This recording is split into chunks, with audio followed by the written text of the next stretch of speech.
Allez, on y va? Bon, messieurs, pour moi, ça tourne. Ça tourne? Ça tourne. Eh ben, c'est bien ça, si ça tourne.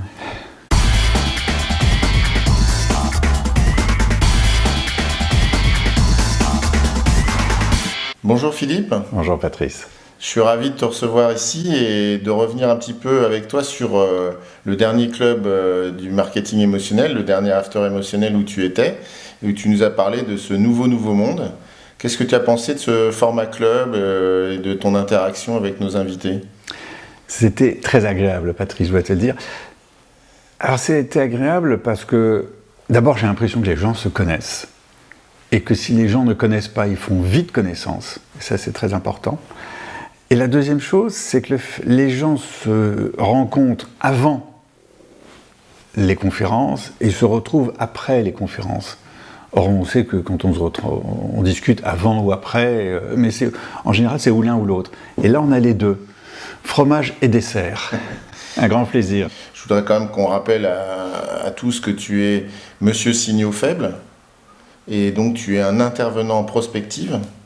Est-ce que tu peux revenir sur ces deux mots, ou pour juste les définir, nous rappeler ce que ça signifie? Les signaux faibles, c'est quoi? En général, on me dit, mais qu'est-ce que vous avez vu comme signaux faibles aujourd'hui? Toute information est signal faible. Ce qui est intéressant, c'est celle sur laquelle on s'arrête et on se dit, mais qu'est-ce qu'il y a derrière? Donc, une information sur laquelle on s'arrête, c'est le dessus de l'iceberg, c'est 10%, et 90% est en dessous. Et c'est là où il y a la richesse. C'est là où il y a le second niveau, le premier niveau il est au-dessus, le second niveau il est en dessous. Et dans ce second niveau, il y a plein d'idées qui sont en train de se développer et qui nous aident à mûrir, et ça c'est les signaux faibles. Et ces signaux faibles, plus on les manipule, plus on les recherche, plus on les titille, plus on va loin, plus soi-même on se dit mais peut-être qu'ils m'ont dit ça, mais ils m'ont caché ça, et puis il manque ça, et puis voilà. Et plus on va vers la prospective. Donc c'est pour ça que je suis intervenant en prospective. D'accord. Mais tu veux dire que nous, en fait, nous qui ne sommes pas dans la prospective, généralement, on se focalise un petit peu trop sur les 10%, sur ce qu'on voit, comme ça, ce qui nous arrive en pleine figure, et on ne va pas creuser un petit peu en dessous. On creuse tous un petit peu. Ouais. Finalement, la prospective, c'est comme la prose de Monsieur Jourdain, tout le monde en fait. Alors on en fait plus ou moins, on se rencontre, chacun dit, oui, j'avais ça, moi ça m'a fait penser à ça y est. Mais tout le monde en fait plus ou moins, et tout le monde fait de la prospective à sa manière. Après, moi c'est mon job, je lis au moins 4 heures par jour, donc j'ai une éponge ici, j'emmagasine, voilà. Alors moi j'aimerais qu'on voit aussi la perspective du temps, puisque finalement c'est ça qui est intéressant. Par exemple, Uber, c'est un signal faible quand? Parce que là maintenant c'est peut-être un signal qui est en train de décliner ou... Je resterai plutôt à ton mot « temps », le temps. On oublie depuis très longtemps la valeur du temps. Et par exemple, les hypermarchés, lorsqu'ils ont été créés en 1963, ont été créés pour faire gagner du temps d'achat. Sauf qu'on a parlé de prix, choix, qualité, service. On n'a jamais parlé du temps. Lorsque le hard discount est apparu, le fait important dans le hard discount, c'est qu'on met 1 minute pour acheter un produit. Entre le moment où tu rentres et tu sors d'un hard discount, tu vas passer 1 minute par produit, 10 produits en moyenne. Dans un hypermarché, si ce n'est pas le samedi après-midi, parce que le samedi après-midi, on ne rentre pas, on ne peut pas se garer, on ne peut même pas sortir, on met au moins 4 minutes. Comme on achète 15 produits, on a passé 1 heure. Ce n'est pas la même chose. Et le hard discount se fait avoir par le drive, parce que le drive permet de gagner du temps. On n'est pas en train de se préoccuper, est-ce que c'est plus ou moins 2% moins cher ou plus cher? Sauf qu'on va faire son achat sur Internet, on passe devant le drive et on fait charger. Donc le temps est un élément fondamental. Et Uber est un économiseur de temps, parce qu'il vous dit, vous voulez un taxi, vous allez sur Uber, vous cherchez votre taxi, et quand vous en sortez, vous claquez la porte. Vous n'êtes pas en train de vous dire, est-ce que j'ai des espèces sur moi? D'ailleurs, aujourd'hui, la conclusion des discussions, c'est de dire, vous les taxis, vous devez avoir une carte bleue. Je peux te dire que la plupart des taxis doivent se dire, zut, et mon black? Oui, il est Black & Decker, terminé.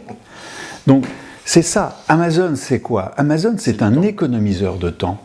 ils vendent de l'économie de temps. Plutôt que d'aller en ville chercher un livre qu'on risque de ne pas trouver dans telle ou telle librairie, ou une horloge comme j'ai acheté récemment, je suis allé voir 4 magasins, j'ai rien trouvé, mais vraiment rien trouvé, sur Amazon, j'ai passé 5 à 10 minutes et je me suis fait livrer. Amazon est un économiseur de temps, c'est le nouvel économiseur de temps. Et le point fondamental n'est pas l'ubérisation, c'est le temps. Parce que le temps fait gagner de l'argent, et ceux qui font Uber ou ceux qui font l'économie de la plateforme, c'est parce qu'ils ont du temps à dépenser.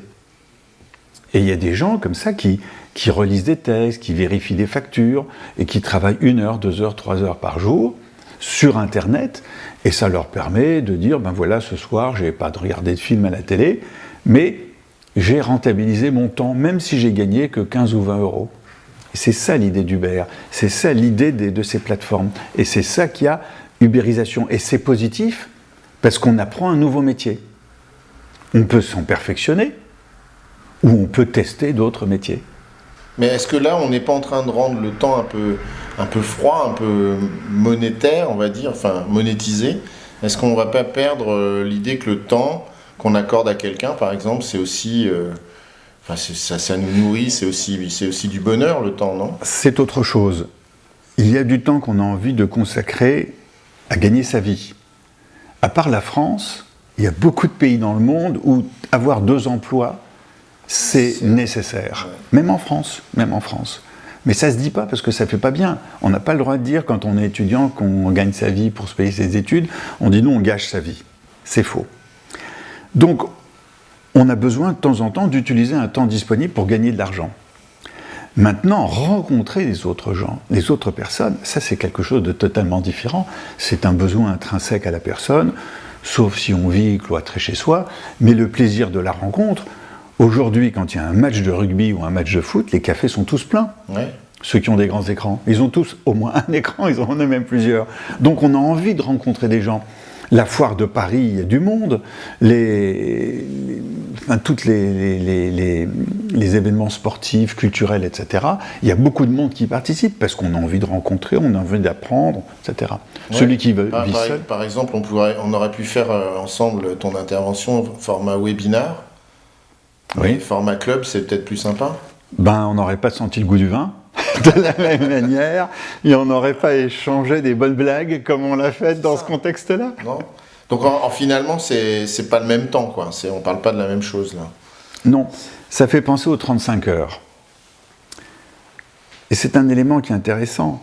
Les 35 heures, on avait dit à l'époque, ça va donner du temps à soi.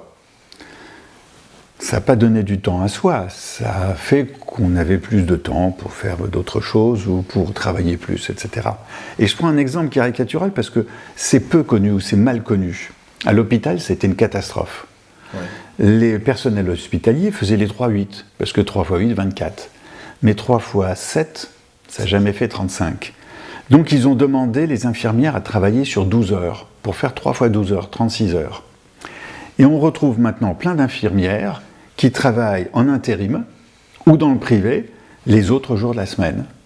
Donc elles n'étaient pas fatiguées en tant que telles, elles n'étaient pas épuisées, elles n'avaient pas la nécessité de travailler 35 heures au lieu de 40 heures. Mais comme elles ont trouvé du temps disponible, elles ont mordu d'ailleurs sur un temps personnel pour avoir un deuxième travail et gagner sa vie. Un peu comme le gars qui fait Uber après son boulot, quoi. Tout à fait. C'est du temps... On dispose de temps, et ces gens-là, les systèmes de l'économie de plateforme, c'est quelqu'un qui dispose de temps et qui vend son temps. Et il peut le vendre pendant 1 heure, pendant 2 heures, pendant 3 heures. S'il le vend pendant 10, 12 heures, 13 heures ou 15 heures, parce qu'un taxi ne roule pas toute sa journée, mais il fait pas mal d'heures de présence, il en fait son métier.